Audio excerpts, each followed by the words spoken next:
Magkano naman ang ano kuya pinaghahatian niyo? Kung minsan marami, maaabot ka ng 500, 1,000, gano'n. Araw-araw yon? Pag-aatiyan nyo. Oh? Bayan, nandito po ulit si Kuya Orlando. Nagtinda ka ulit kuya. May nabentahan ka na. Kunti pa lang. Anong oras ka pa dito kuya? Mga alas 6. Nasa 6 ng umaga nandito na kayo. Kasi si Kuya Orlando po, taga La Union pa siya. Ilang oras niya pa biyahe dito sa San Manuel. Kamusta ka naman kuya? Ubus nyo. Ayos naman. Ilang araw din kasi na hindi ko nagtinda si Kuya Orlando. Nagkasakit ka kuya, kamo. Bakit kaya kuya? Ewan ko ba? Ha? Biglalatang ng burigo. Biglalatang ng burigo na po. Biglaan na lang. Pero may ginagamot ka kuya. Gabi-gabi akong nagkagamot. Anong ginagamot mo kuya? Paracetamol. Pero nagiging epekto naman. Adi kami bilang kagasak pala. Ha? Adi lang tingnan yung kagasak nga. Kung sa baling agas, galargi ka. Ay, yun kasi ang hiyang mo. Sa mga hindi pa po nakakaalam mga kababayan, si Kuya Orlando po ay simula po nung pinanganak siya ay ganyan na po siya, polio po. Pero tingnan niyo po mga kababayan, sobrang napakasipag po niya kahit may kapansanan siya, hindi po siya tumitigil magtinda para matulungan din daw po ang kanyang magulang.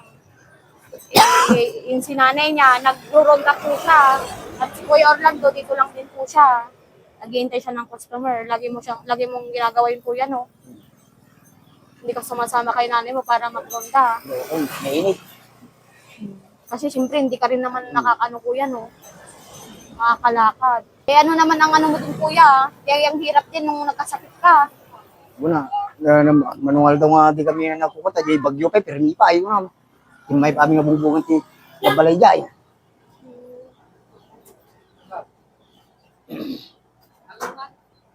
Nung nagkasakit ka kuya, nandun ka lang din naman. Oo, nagpa-practice lang sa nagkakaroling. At saka kapag meron pumunta, tinatawag ako. Nangangaroling ka din. Oo. Ang kasama mo kuya na nangangaroling? Mga pinsan ko at saka babarkada ko. Ay, kayo? Ilan kayo, kuya? Marami, dahil ko, grupo-grupo.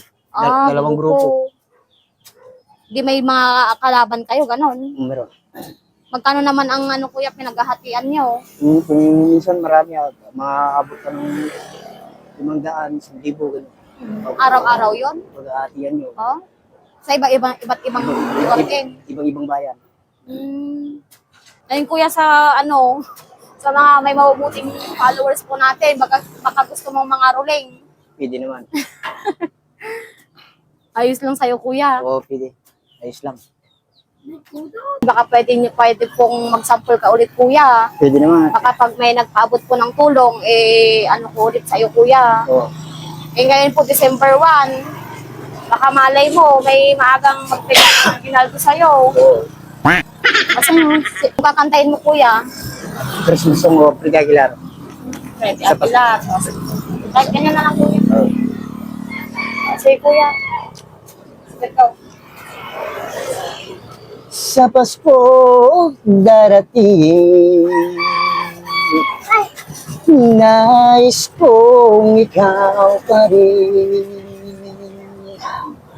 ang aking kapiling nasa mga araw at darating. Walang ibang pinipilit, pangarap mo'y ikaw pa rin. Kung ito'y panaginip ay ayaw ko nang magising. Pag-ibig ko, kahit na hindi Pasko,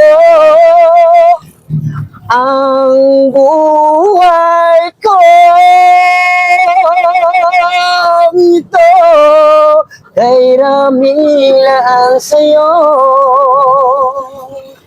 sana'y huwag magbabago ang matamis mong pagtingin. Kahit na hindi Pasko, giliw, ako'y lagi mong mahalin. Pag-ibig ko, kahit na hindi Pasko, ang buhay ko ito kay ramilan sa'yo. Pag-ibig ko kahit na hindi Pasko, ang buhay ko ito kay ramilan sa'yo. Sa Pasko darating, pag-ibig ko'y ikaw pa rin.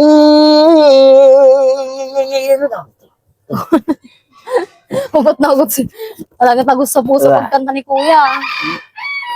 Ayun po mga kabayan, kasi si Kuya Orlando po talagang napakatalentado po kahit may kapansanan. Ayun Kuya, sana po may magpaabot sa'yo ng tulong para maging ganado pa si Kuya na kumanta. Hindi, nalang ko na dati palito ko doon. Nalala, nalala. Ayun po mga kababayan, sa mga nais po magbigay ng tulong para kay Kuya Orlando, ay mag-message lang po kayo sa ating page. Muna ka dyan, ha? Sa po kayo nakakarating Tuti, sa kanya. And maraming salamat po.